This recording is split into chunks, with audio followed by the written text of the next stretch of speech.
Hi friends, இன்றைக்கி நம்ம பார்க்க போகிறது சுண்டைக்காயோட மருத்துவ குணங்களை பார்க்கலாம். நம்ம சேனலை ஃபஸ்ட் டைமாக விசிட் பண்ணுறவங்களா இருந்தால் கீழே இருக்க ரெட் கலர் சப்ஸ்கிரைப் பட்டனை கிளிக் பண்ணி வச்சுக்கோங்க. பக்கத்தில் இருக்க பெல் ஐக்கானையும் கிளிக் பண்ணுங்கள். அப்போ தான் நம்ம போடுற வீடியோஸ் உங்களுக்கு நோட்டிஃபிகேஷனாக வரும். சுண்டைக்காய் இரத்த அழுத்தத்தை கட்டுப்படுத்தக்கூடியது. சுண்டைக்காய் பார்க்க தான் சின்னது, அதில் இருக்கிற பயன்களை கேட்டால் நீங்கள் வியந்து போவீங்க. அவ்வளவு நன்மைகளை தரக்கூடியது. நரம்பு மண்டலத்துக்கு சக்தி அளிக்கக்கூடியது, பார்வை திறனை அதிகரிக்க செய்யும். அது மட்டும் இல்லைங்க, நினைவாற்றலை கூட்டவும் இது பயன்படுகிறது. காடுகளில் தானாகவே வளர்வதை மலை சுண்டைக்காய் என்றும், தோட்டங்களில் நாம் வளர்ப்பதை பால் சுண்டைக்காய் என்றும் அழைக்கின்றோம். பால் சுண்டைக்காயை பற்றி தான் இதில் காண இருக்கிறோம். இந்த சுண்டைக்காய் சிறியதாக இருந்தாலும் இதில் அதிக மருத்துவ குணங்கள் உள்ளது. ஆஸ்துமா, வறட்டு இருமல், மார்பு சளி, காச நோய் தொந்தரவு இருப்பவர்கள் தினம்தோறும் 20 சுண்டைக்காயை சிறிது நல்லெண்ணெயில் வறுத்து சாப்பிட வேண்டும்.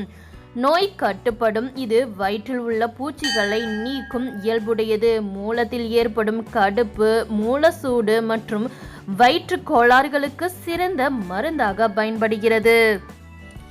சுண்டைக்காயில் வைட்டமின் பி, வைட்டமின் சி சத்துக்கள் அதிக அளவில் இருக்குங்க. 100 கிராம் சுண்டைக்காயில் 22.5 மில்லிகிராம் இரும்பு சத்து இருக்கு. 390 மில்லிகிராம் கால்சியமும் 180 மில்லிகிராம் பாஸ்பரஸும் இருக்குங்க. சுண்டைக்காயில் அவ்வளவு நன்மைகள் இருக்கு. குழந்தைகளுக்கு ஏற்படும் ஊட்டச்சத்து குறைபாட்டை போக்க சுண்டைக்காய் உதவுகிறது. குழந்தையாக இருக்கும் போதே அவர்களுக்கு சுண்டைக்காயை உணவில் சேர்த்து சாப்பிட பழக்க வேண்டும். சுண்டைக்காயை மாதம் 2 முறை உணவில் சேர்த்து கொண்டால் வயிற்றில் உள்ள பூச்சிகள் அழிக்கப்படுகிறது. மூலநோய் உள்ளவர்கள் 1 கைப்பிடி அளவு சுண்டைக்காயை நெய்யில் வதக்கி சாப்பிட்டால் மூலத்தில் உள்ள கடுப்பு நீங்கும். மூல நோயால் உண்டாகும் இரத்த கசிவு நீங்கிவிடும். புளித்த ஏப்பம், உடல் சோர்வு, மூட்டுவலி போன்றவற்றிற்கு சுண்டைக்காய் சிறந்த மருந்தாக பயன்படுகிறது. சுண்டைக்காயை உணவுல அடிக்கடி சேர்த்து கொண்டா ரொம்ப நல்லதுங்க. சுண்டைக்காய் வற்றல் சூரணத்தை தினமும் 1 தேக்கரண்டி மோரில் கலந்து 1 மாதம் காலை மாலை சாப்பிட்டு வந்தால் தொல்லை தரும் வயிற்று நோய்களிலிருந்து விடுபடலாம். சுண்டைக்காய் சிறுநீரை பெருக்கும் தன்மை கொண்டது. கல்லீரல், மண்ணீரல் நோய்களை நீக்க வல்லது. சுண்டைக்காயில் உள்ள கசப்புத்தன்மை இரத்தத்தை சுத்தம் செய்வதோடு உடலில் நோய் எதிர்ப்பு சக்தியையும் அதிகரிக்க செய்யும். சர்க்கரை நோயாளிகளுக்கு இரத்தத்தில் உள்ள சர்க்கரையின் அளவை குறைக்க உதவும். சுண்டைக்காய் கிடைக்காத காலங்களில் சுண்டைக்காய் வற்றலை பயன்படுத்தலாம். சுண்டைக்காயை 2ஆக நறுக்கி அதனுடன் பூண்டு, சின்ன வெங்காயம், மிளகு, சீரகம், கறிவேப்பிலை, கொத்தமல்லி இலை சேர்த்து நன்கு கொதிக்க வைத்து சூப் செய்து அருந்தி வந்தால் கபக்கட்டு, இருமல், மூலச்சூடு, மூலக்கடுப்பு, மூலத்தில் இரத்தம் வெளியேறுதல் போன்றவை நீங்கும். இரத்தத்தை சுத்தப்படுத்தி சிறுநீரை பெருக்கும்.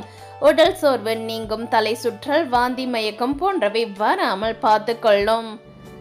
கண்ட நேரங்களில் அதிகம் உண்பது, எளிதில் செரிமானம் ஆகாத உணவுகளை இரவு நேரங்களில் அதிகம் உண்பது போன்ற காரணங்களினால் சிலருக்கு அஜீர்ணம் ஏற்படுகிறது.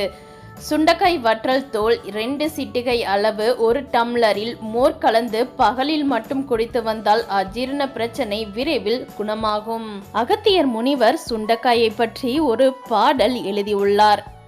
நெஞ்சின் கபம் போம், நிறைய கிருமி நோயும் போம், விஞ்சுவாதத்தின் விளையும் போம், வஞ்சியரே வாயை கசப்பிக்கும், மாமலையில் உள்ள சுண்டைக்காயை சுவைப்பவர்க்கும் கான் என்று ஒரு அருமையான பாடலை சுண்டைக்காயிற்கு எழுதியுள்ளார். பச்சை சுண்டைக்காயை அடிக்கடி எடுத்துக்கொள்வதன் மூலம் எலும்புகள் பலப்படும். வாரத்தில் 4 நாட்கள் சுண்டைக்காய் சாப்பிடுபவர்களுக்கு இரத்த சர்க்கரையோட அளவு கட்டுப்பாட்டில் இருக்கும்னு ஒரு ஆய்வு சொல்லுது. சுண்டைக்காயில் ஏராளமான நன்மைகள் இருக்குங்க. சுண்டைக்காயின் இலைகள், வேர், கனி, முழு தாவரங்களும் மருத்துவ குணங்களை கொண்டது. இலைகள் இரத்த கசிவினை தடுக்கக்கூடியவை. கனிகள் கல்லீரல் மற்றும் கணையம் தொடர்பான நோய்களுக்கு மருந்தாக பயன்படுகிறது. முழு தாவரங்களும் ஜீரண தன்மையை கொண்டது. சுண்டைக்காயில் புரதம், கால்சியம், இரும்பு சத்து அதிக அளவில் இருக்குங்க. இதனால உடல் வளர்ச்சியில் முக்கிய பங்கு வகிக்குதுன்னு சொல்லலாம். சுண்டைக்காயை வாரத்துக்கு 2 முறை சமையல் பண்ணி சாப்பிட்டுட்டு வந்தா ரத்தம் சுத்தம் அடையுங்க. உடல் சோர்வு நீங்கும். சுண்டைக்காயை பச்சையாக பறித்து தொக்கு செய்தோ இல்லாட்டி கூட்டு